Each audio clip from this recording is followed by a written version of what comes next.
Hi everybody. நான் இன்றைக்கி என்னோடய நண்பர் பெட்டி கடைக்கு வந்தேன். அப்போ அவர் சொன்னார், விஜயகாந்த் பற்றி ஒரு விஷயம் சொன்னார். ஸோ அவர் சொன்னதோடு இப்போ உடனே பகிர்ந்துக்கலான்ட்டு போட்டேன். அவர் என்ன சொல்கிறாரு, விஜயகாந்த் 90களுக்கு அப்புறம் 2000களில் அவரை பார்த்தா பீக்காக இருக்கிற கொஞ்சம் பீக்காக வந்துட்டுருக்கார். இந்த சமயத்தில் அவர் ஷூட்டிங்க்கு போகும்போது அவருக்கு சாப்பாடு வைக்கப்படுமா. அப்போ அங்கே இருக்கிற ஐட்டம்லாம் பார்ப்பாரான். பார்த்துட்டு அந்த யூனிட்டில் ஒரு 100 பேர் இருந்தாங்கன்னா அந்த 100 பேருடைய சாப்பாட்டு எப்படி சாப்பிட்றாங்கன்னு போய் பார்ப்பாரான். அதில் வேறு கொஞ்சம் கம்மியான சாப்பாடாக இருக்கும். இவருக்கு இன்னும் ஸ்பெஷல் ஐட்டம்ஸ் இருக்குது. உடனே என்ன சொல்லியிருக்காரு, நாளையிலேருந்து எனக்கு என்ன சாப்பாடு வருதோ அதே சாப்பாடு தான் அந்த 100 பேர் இருந்தால் 100 பேருக்கு இருக்குதுன்னு சொல்லியிருக்கேன். ஸோ அப்படி ஒரு படம் முடிஞ்சிச்சு.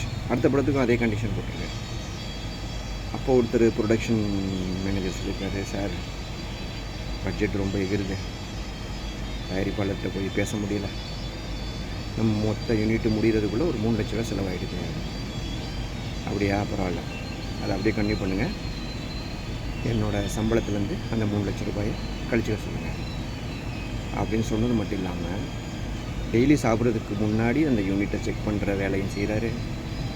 அது போக சம்பளம் கிடைக்கும்போது அந்த 3 லட்ச ரூபாய் டிடெக்ட் ஆகிருக்கான்னு வேறு பார்க்குறாரு.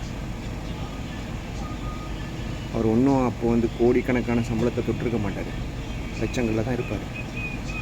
அப்போவே அந்த விஷயங்களை அவர் செஞ்சுருக்காரு. அவர் பற்றிய அரசியலில் எவ்வளோ எதிர்க்கத்துகள் இருந்தாலும், எவ்வளவு சில பேருக்கு இருக்கலாம், ஆனால் அதையெல்லாம் மீறி இந்த தர்மத்துக்கு அவரை மிஞ்சி அவர் உதாரணம் காட்டுறதுக்கு இந்த காலங்களில் வாழ்ந்த, இந்த 22nd செஞ்சுரியில் வாழ்ந்த ஒருவர் விஜயகாந்தை தாண்டி தமிழ் சினிமாவில் யாரையும் காட்ட முடியாதுங்கிறது அவருடைய அந்த நண்பருடைய கருத்து. அது உண்மையும் கூட. தர்மம் எப்பயுமே கைவிடாது. அது எப்பயுமே தலை காக்கும்.